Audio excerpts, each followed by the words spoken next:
Hey guys, it's Stacy Orr with Savory Snippets, and today I'm going to bring you a egg roll recipe that we're going to do in the air fryer. This egg roll recipe is very basic. It's got cabbage and carrots in it, and I'll tell you all the ingredients in just a moment. But once you get the hang of how to make a regular egg roll that is air fried and it's just crispy and moist on the inside and crispy on the outside, then you'll be able to use your creativity to create other types of egg rolls. I've made apple pie egg rolls that taste very good as a dessert, and then I've also made Southwest egg rolls, and the list can go on and on. So once you get the hang of this, I encourage you to try making other egg rolls for your family. So to get started today, in my pan I have a half a tablespoon of extra virgin olive oil that I heated up with also 1 tablespoon of this dark sesame oil. And if you don't have the dark sesame oil on hand, it's okay. You can use extra virgin olive oil instead. It just gives it an extra flavor that extra virgin olive oil doesn't have with it. So don't go out and buy oil just for this. I've had it for a while, so it does last, and I like the flavor of it. We've also got some rice wine vinegar that I'm using, and if you, it's about 1 tablespoon for this. If you don't have this on hand, it's okay too. There's an apple cider vinegar that you can use as a substitute item for it. So I heated the 2 oils together, and once they were heated, I added a whole bag of already shredded cabbage that you can find in the produce department. If you don't have this on hand or you don't want to use this, you can shred your own cabbage. I just needed something that was a little bit quicker. So definitely shred your own cabbage if that's what you want. I also added in 3 shredded carrots, and I just did it by hand. It didn't take that long, and I added that with it. And then I added a tablespoon of garlic, minced garlic, and I buy it already minced. You can do it yourself if you have the whole clove of garlic. And then I also did a teaspoon of grated ginger, and that was fresh ginger that you can find in the store. It's got great, it's a power herb, I guess, and can find it in the grocery store. It looks like a root. It's kind of funny looking. It's got hands. But if you don't have ginger on hand, again, that's okay. You can use ground ginger instead. We just like the flavor of the fresh ginger.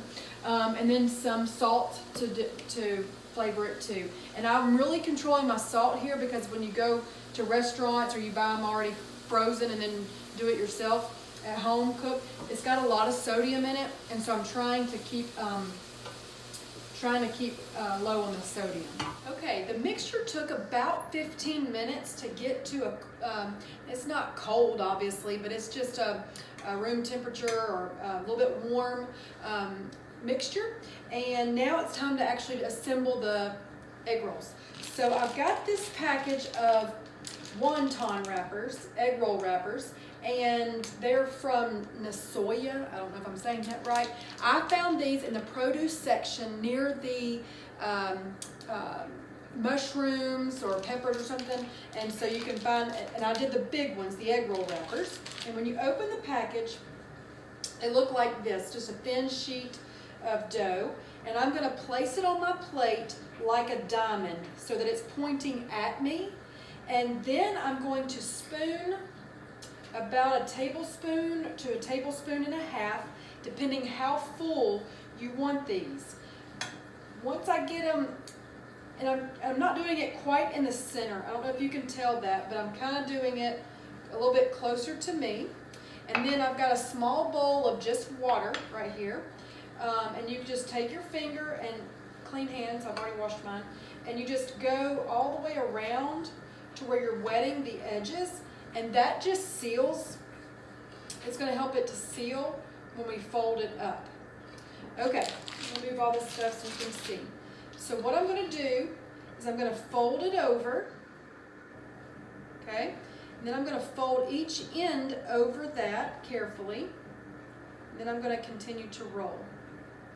And you've just made an egg roll. So let's do one more so you can make sure you get it.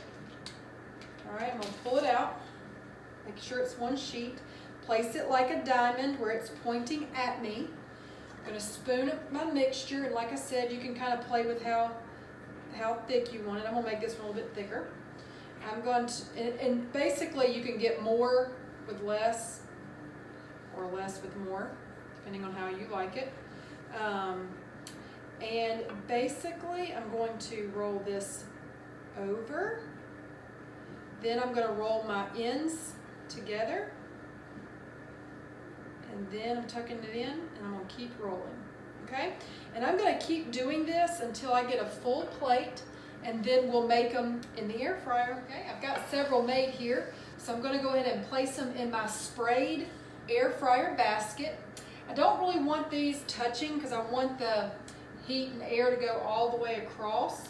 So as I put these in here, there's 4, about 6 of them will fit at a time. All right, so I've got 6 in there. I don't know if you can see that or not. And then I'm just going to spray the tops of them generously with some cooking spray. This is going to help them to crisp up really nice. And then I'm going to insert my basket. I'm going to turn it on to the 370, and I'm going to cook these for 5 minutes. And we'll take a peek at them. They need to be flipped over and sprayed again, and then only probably 2 minutes back on the fryer. So I've flipped them all in my hand, just kind of easily does it. Not as generous of a spray as before. Now I'm going to stick it in here, turn it on, cut my time down to about 2 minutes. Don't want to burn them. Let them go. They'll be done. Okay, they're done. And let me just tell you, these are perfect. You can have them by themselves. You can serve them with some stir-fried rice. Let me get a fork so I can show you the inside, but that's the inside of them. And you can sprinkle some low sodium soy sauce if you want to, or just eat them plain. But these are a terrific snack for low points or as a side dish with your stir-fried rice. I hope you guys enjoy this recipe. For suggestions, tips, or ideas, please leave me a comment below. And also from our new members to the page, I hope you guys will feel free to share your ideas and recipes too. In the meantime, happy frying!